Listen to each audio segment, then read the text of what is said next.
And Madam Chair, when we do go back into open session, I have a quick statement to say before we take a vote. Okay, no problem. Before we take a vote on what we just did, Correct. gotcha.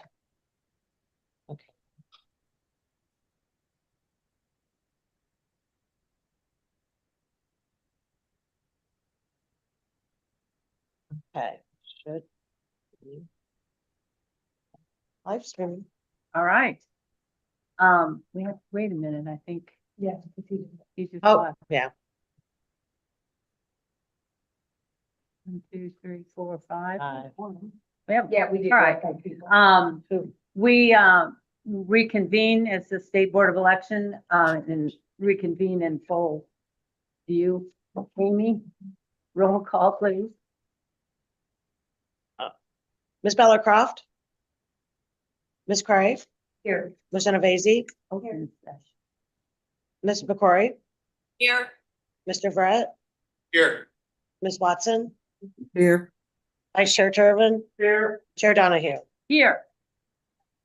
Yeah. Sit down. Okay. Marnie. Thank you. Because this was a closed hearing, I want to make sure that we're properly apprising the public of what this case was about.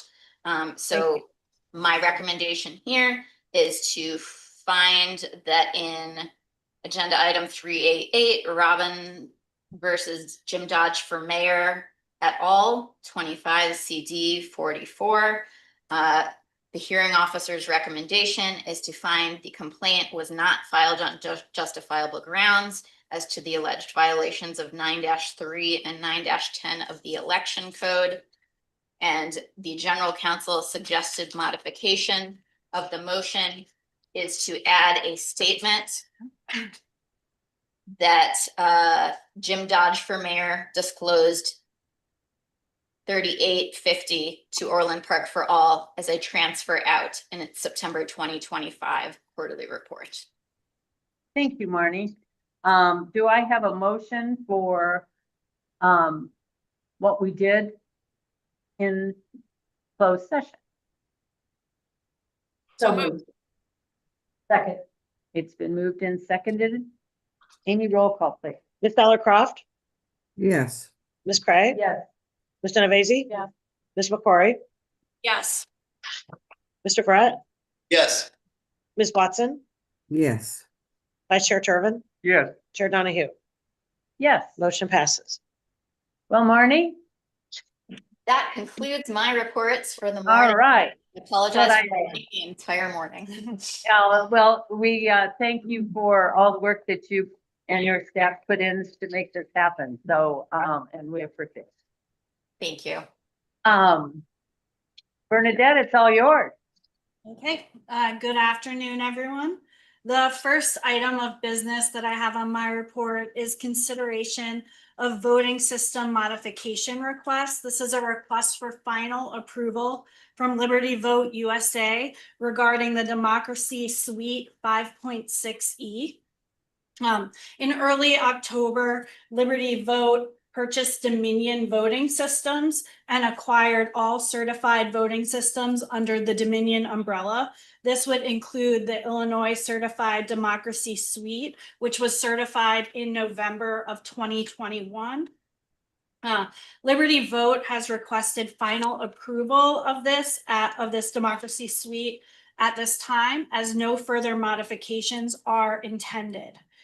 So the Democracy Suite 5.6E voting system will continue to be monitored through special testing to ensure no defects or system anomalies occur.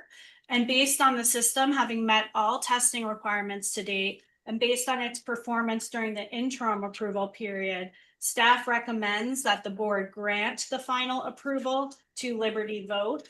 I will note that this system is in use by 2 jurisdictions. It's in use by Cook and Chicago. So Erica prepared a memo overviewing this request. She's also available for any questions. I also see that Liberty representatives are available via Zoom to also field any questions from the board. So at this time, I would just request a motion to approve the final approval as requested by Liberty Vote USA. Thank you. Does anybody have any questions about this? Was pretty thorough in our packet. Do I have a motion to accept? So moved. It's been moved and seconded. Amy, roll call, please. Ms. Bella Croft, yes, Ms. Craig. Yes. Ms. Genovese. Yes. Ms. McCrory, Yes. Mr. Brett, yes, Ms. Watson, yes, Vice Chair Turbin, yes, Chair Donahue. Yes. Motion passes. Bernadette? Okay, thank you. The next item is consideration of the FY 27 appropriation request. This request has been drafted by staff, reviewed by executive staff. It was overseen by CFO Elena Gutsalenko, who worked directly with the individual division directors and their staff to create this appropriation request for the board to review. If approved, this request will be submitted for the agency ahead of the next legislative session. So this would be our formal appropriation request to the General Assembly. Staff are pleased to submit the FY 27 budget request. This request provides adequate funding to support our ongoing programmatic initiatives and operational requirements. In addition, the FY 27 budget continues to fund ongoing upgrades of technology infrastructure and security systems that are vital to the operations of the agency. Go ahead. I was just gonna quickly hit a few points. We believe this is a responsible and reasonable budget to address current and future operational needs. The total budget request covers all of our operations, grant programs, and mandated activities. It does result in an increase compared to the FY 26 appropriations. Just wanted to note that these increases are due to a personal service and social security costs, as well as setting aside some funds for staff overtime that occurs in a 3-year election cycle. There's also an increase in contractual services that are critical to fund technical projects. They're outlined in the memo that we provided. There's also ongoing travel costs for staff that travel throughout the election cycle, as well as also that need to travel for any ongoing technical education. And also a continued funding shift to fund ongoing operations of the Cyber Navigator program and move funding from HAVA funding to GRF funding. There's also a slight increase due to the 3-year election cycle in the grants and project lump sums portion. This also continues to reimburse jurisdictions for voter registration system conversions and any accompanying security and technical improvements that they need to make. And a final note that the request for the Help Illinois Vote Fund, commonly referred to as HAVA, an Election Special Projects Fund, remains at the FY 26 levels. So this will be a spending authority only request because the funds maintain a cash value from previously received federal grant awards and reimbursements of eligible expenses. So there is a memo. This memo is drafted to overview the request that we have presented. I just wanted to thank Elena Gutsalenko for really leading the drafting of this budget along with our staff, and also Jeremy Kirk, who sat down with division directors to hammer out the details and to make sure that this is something that covers all of our expenses, but is also reasonable and reduces the costs where we can make them. So at this point, I will just turn it over to the board. We're happy to address any questions. Elena is in Springfield, Jeremy's in Springfield, and I also am in Chicago to answer any questions about the budget. We thank you for looking at this on top of the state officers electoral board portion. It was a lot of material for the board to review. It was a lot, but it was well put together, and we thank you for that. And thank you, Elaine. Chris? Elena, I just have a real quick question. I know we're not a governor's agency. I know we can't choose that, but I do know the governor asked all the agencies under his control to hold back 10% this year. So just saying, looking at next year, since they're already holding back 10%, can we survive next year without this 13.3% increase? Would we do survive? 13.5% increase allows us to maintain our levels of operations. So if we are asked to reserve some of the funds or cut our request, the areas that we will have to take the cut from, we will try to protect our operations as much as we can. So. Because I mean, if they gave us status quo, what they gave us this year for next year, would we be able to survive? It would be very difficult because our next year is going to have 3 election cycles. Well, I just want us to keep that in the back of our mind, because like I said, Okay. we've already asked them this year to cut 10%. So, Right. you know, they might just say across the board, everybody's gonna stay with what they have. You just never know. We just have Yes. to- We should just keep that in the back of our mind that Yes. prepare. You know, Mhm. I saw that there was, what, $100,000 for IT training. We might only be able to do 50,000 of that. You know, Right. things like that. I think we have to keep an open mind with. Well, yes, definitely, yes. Okay, If- okay, thank you. Yes. I I have a question. Whoa. Please. Just hang on, Rick. I don't know. I know, but they were getting Vice up. She was gonna. I only have one question for your guys' minds. It's just this question in the back of my mind. When you do look back at 5 years of budgeting, receivables and deficits, how did we come out in the last 5 years? You can bring that back if you guys don't know. I mean, I'm not giving it to you just to, 'cause I think you got it in your head, but I'm just saying that sometimes when I was doing budgets, I always look back for the last 5 years and am I on track to do this, like Chris was just saying? Or do we need to do some adjustments to make sure that we don't fall behind? So I'm just that curious. Well, I know this year, didn't we lapse $1 million? And I think we did that the previous year too. So maybe we could look at those lines where we Just lapsed keep an eye on $1 million. that. Yes, we will take this with us and we will provide you the That's fine. response Yeah, that's fine. just to Thank make you. sure, okay? Thanks, Elena. Anything else? Do we need a motion or anything, Bern? Yes, please. A motion to approve would be required in order for us to present this to the General Assembly. Do I have a motion? So move. A second? Second. It's been moved and seconded. Amy, roll call, please. Ms. Bellercroft, Yes. Ms. Craig? Yes. Ms. Genovese? Yes. Ms. McCrory? Yes. Mr. Brett? Yes. Ms. Watson? Yes. Vice Chair Turbin? Yeah. Chair Donahue? Yes. Motion passes. All right. Bernadette?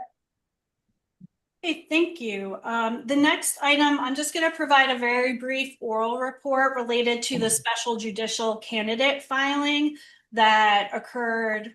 When did that occur? A few weeks ago.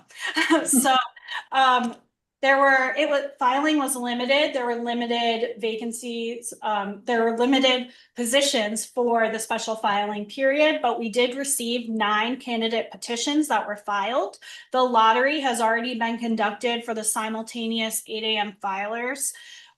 We did also receive 1 objection to special judicial candidates. However, that objection will be heard by Cook County instead of the State Officers Electoral Board. So you are off the hook for 1 case this cycle. And we also did receive 1 candidate withdrawal. So a brief and smaller filing period, but a successful one. And that those candidates that are to be certified will also be certified when the other established party candidates are presented to the board in January. Thank you, Bernadette. Legislative update? For the legislative update this month, we simply provided the calendar for the spring session. So at this point in time, last month, the board approved our legislative agenda. So we will worked that slightly ahead of the session, but really just anticipated that in January, when session begins, staff will start to reach out and have a presence during session in order to promote that legislative agenda. And as usual, we will monitor all the legislation related to our operations or election administration that is filed throughout next session. So just purely informational right now, and I guess a to be continued over the next several months. Super, thank you. Any questions about that? All right, continue. Okay, the remaining items in the packet and on my report are informational. We provided the out-of-state travel reports for various staff conferences that were attended throughout the year. We also have voter registration activity, grant funding update, FY26 fiscal status report, and the 2-year plan of staff activity for the months of December and January. Do we have a question about this? Right here, just for your, the conferences for next year, I know Amy was nice enough for 2025 and gave us a list of all the dates and conferences. Could we also get that for 2026, please? Yep, we will Sure. update, we'll update for the upcoming calendar year and provide that, can also provide anticipated staff that will attend those conferences, if that's also helpful. That would be great. That'd Thank be you. very helpful. Thank you. Any other questions about this part? All right. Bernadette, do you have anything else at this point? I do not. All right. Is there any other business to come before the board? Not, do we have any comments from the general public? Anybody in the back room? There's no general public out there. Any general public up there? No. All right. Then I would ask for a motion to go into executive session for the purpose of discussing the appointment, employment, compensation, performance, or dismissal of specific employees pending litigation in the minutes of the November 18th executive session meeting pursuant to sections 2C1, 2C11, 2C21, and the Open Meetings Act. Do I have a motion to that effect? So moved. Second?